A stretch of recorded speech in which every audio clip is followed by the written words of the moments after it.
Mounting problems test Biden's presidency, and Democrats' hold on power. The president is confronted by a slew of intractable domestic and global crises he has no power to quickly fix, a bunch of political crunches caused and exacerbated by his own choices, and a deepening sense of a White House under siege.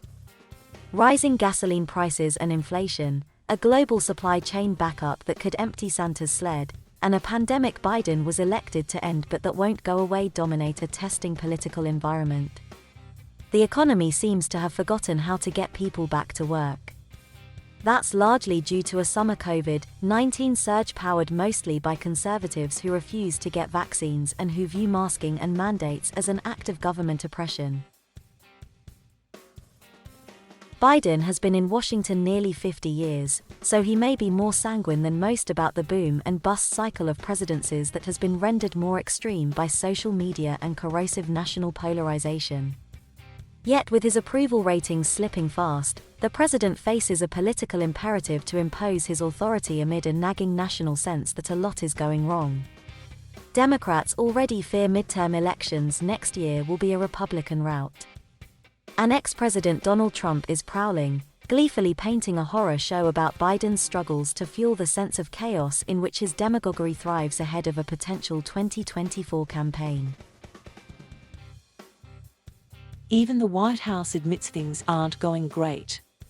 This is a really tough time in our country.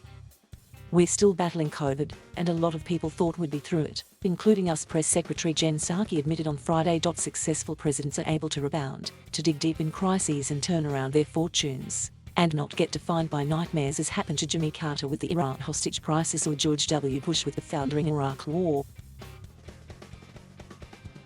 On at least one domestic issue, Biden's hands appear tied. No amount of pleading, cajoling or hectoring by Biden, for example, would have worked with conservatives who have refused to get the vaccine or follow basic public health guidance. The president betrayed his frustration anyway last week, telling vaccine holdouts, "Our patience is wearing thin. And your refusal has cost all of us."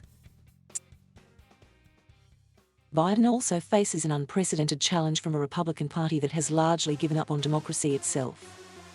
While he tried to unite the nation, Trump attempted a coup and convinced millions of supporters of the lie that the election was a fraud because his fragile ego could not bear the truth.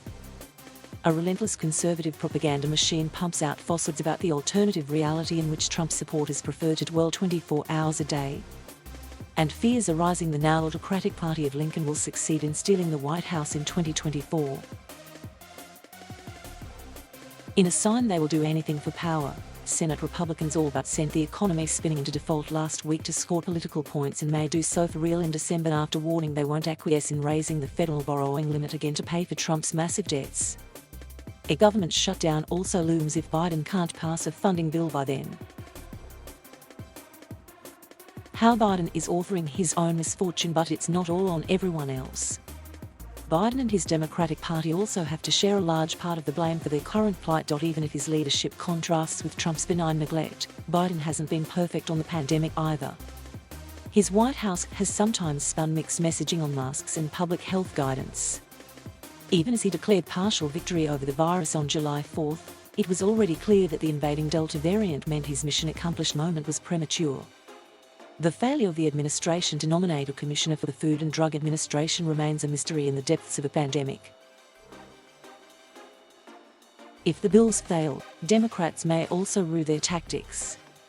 Since Biden was seen by many 2020 voters as a moderate, was he wise to author a multi-trillion-dollar spending spree easy for the GOP to portray as radical?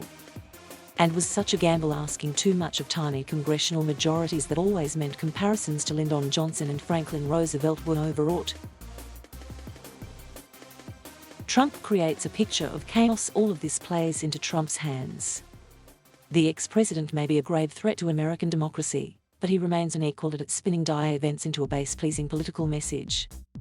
Violent criminals and bloodthirsty gangs are taking over our streets, illegal aliens and deadly drug cartels are taking over our borders, inflation is taking over our economy, China's taking over our jobs, the Taliban has taken over Afghanistan, lunatic leftists are taking over our schools and radical socialists are taking over our country. Trump said at a rally in Iowa Saturday night that underscored his continuing grip on the Republican Party.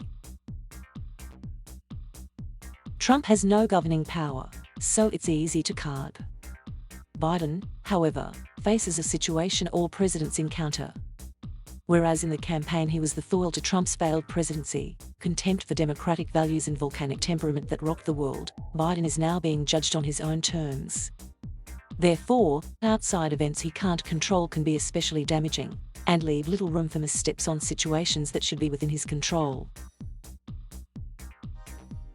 And that's where we think we should spend our time and energy.